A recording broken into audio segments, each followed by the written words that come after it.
За өнөөдөр нийгмийн даатгалын хуульд нэмэлт өөрчлөлт оруулах тухай хууль миний болон 40 гишүүний хамт мэдүүлсэн хууль, засгийн газрын өргөн мэдүүлсэн хууль, ариун зай гишүүний мэдүүлсэн хууль өнөөдөр ингээ батлагдаад дуусж байна.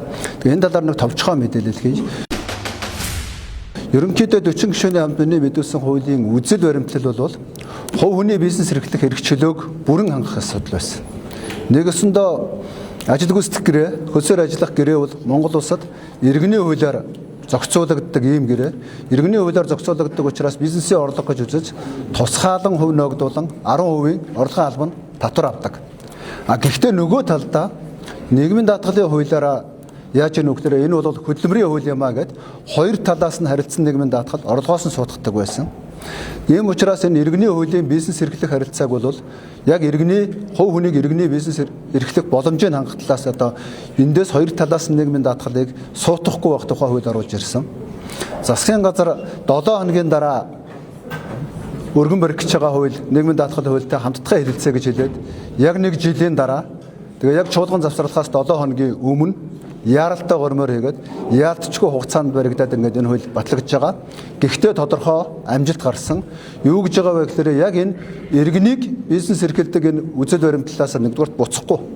Гэхдээ тодорхой хэмжээний сайжруулалт гарсан. Хуучин бол орлогоос нь хоёр талаас одоо нийтдээ 20 орчим хувийн нийгмийн даатгал суудгадаг байсан бол одоо зөвхөн нэг удаагийн гэрээнээс нь тэгээд хөдөлмөрийн хөлснийг одоо 3 дахин нэмэгдүүлсэн хэмжээний дүнгээс нь хоёр талаас нь нийгмийн даатгал суудахаар болж байгаа.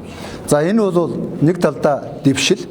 Гэхдээ иргэний хуулийн хуваарай бизнес эрхлэх энэ боломжийг цаашид хангахын тулд энэ хуулийг цааш нь үргэлжлүүлэн санаачлаад аваад явах болно. Философи байгууллагын ойлгоогүй учраас цаашдаа хэрэгжүүлэх хүсэлгүй байгаа учраас ингээд дундаа тохироод их юм нэг 60% хэрэгжилтэй. Цаашдаа ерөөсөө Монгол улсын иргэн хүн хуваарай бизнес эрхэлдэг аж ахуй нэгжтэй яг адилхан эрхтэй гэрээ байгуулдаг, орлого олдог хүмүүсийг ажилуулдаг байхын төлөө энэ хуулийг цаашд үргэлжлүүлнэ гэдгээ хэлээ. За хоёр дахь зат бол ажилтан авсныхаа төлөө байгууллага өмнөөс нь бас нийгмийн даатгал төлдөг. Нэгэсэндээ ажилт хүн авсныхаа төлөө торгуулдаг гэсэн үг. За энэ торгуулдаг байдал бол социализмаас шилжижсэн улсуудад бүгдээрэнд нь байсан юм а. Яагаад гэхээр эн чинь нөгөө нийгмийн даатгалын угаасаа сан байхгүй байсан учраас энэ санг бүрдүүлэхийн тулд ажил олгогчдод тодорхой хэмжээний ачаалал өөрүүлдэг байсан. Тэгээд социализмаас шилжсэн ихэнх улсууд энийг сантаа болоод одоо байгууллагаас нь ингэж нийгмийн даатгалыг ажилтаа авсны төлөө төлдөг улсууд маш цөөхөн болсон. Манай улс үлийн 30 жил энийг цөөлөөгүй.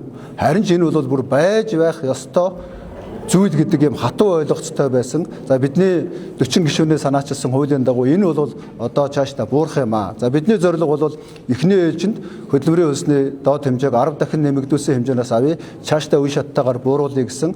За засгийн газар бол 27 онд 12, 28 онд 11% гэсэн. За энэ агуулгын хувьд бол том зүйл биш учраас болно. Ямар таач байсан цаашдаа иргэд бизнес эрхлэгчдийн хувьд юу гэж ойлгос төрж яах вэ гэхээр байгууллагаас төлдөг нийгмийн даатгал бол хөдөлж болдго юм байна. Ер нь цаашдаа бол төлөхгүй байж болох юм байна. Энэ бол нийгмийн даатгалын санг бүрдүүлдэг тодорхой хугацаанд тавигдсан зүйл болохоос биш цаашдаа нийгмийн даатгалын санг шударгаар явагдах юм бол байгууллагын төлдөг нийгмийн даатгал тэтгэмжид нөлөөлдөг юм а гэдэг энэ ойлголт өгж байгаа нь өөрөө ач холбогдолтой.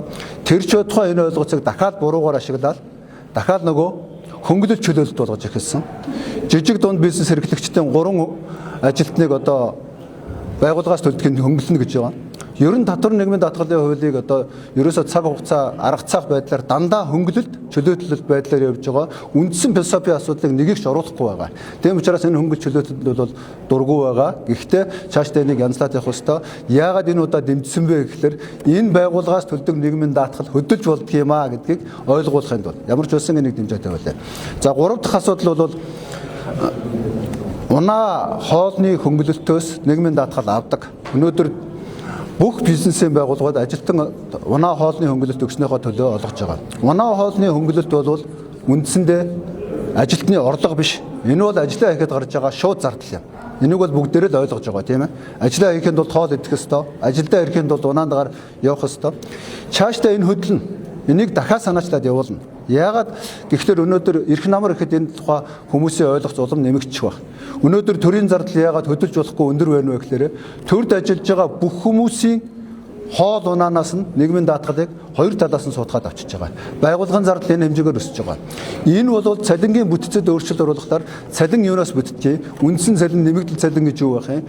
Хоол бол орлого юм уу? Эсвэл шууд зардал юм уу? Унаа бол зардал юм уу, орлого юм уу гэдэг асуудал цаашдаа яригдах учраас энэ асуудал хөндөгдсөн. Тэгээд дахин хэлэхэд засгийн газартай хамтран одоо нийгмийн даатгалын хууль батлуулахдаа зорилго юм бол ердөө 50% биелсэн. Цаашдаа энэ хуулийг үргэлжлүүлж хуваарь бизнес эрхлэгчдийг Монгол иргэнийг яг аж ахуй нэгжтэй ижилхэн хэмжээнд татвар даатгалын дарамтгүйгээр бизнес эрхлэх боломжийг олгохын тулд энэ хуулийг цаашаа дахин санаачлаад явуулна гэдгээ дахиж хэлье. Баярлалаа та бүхэнд.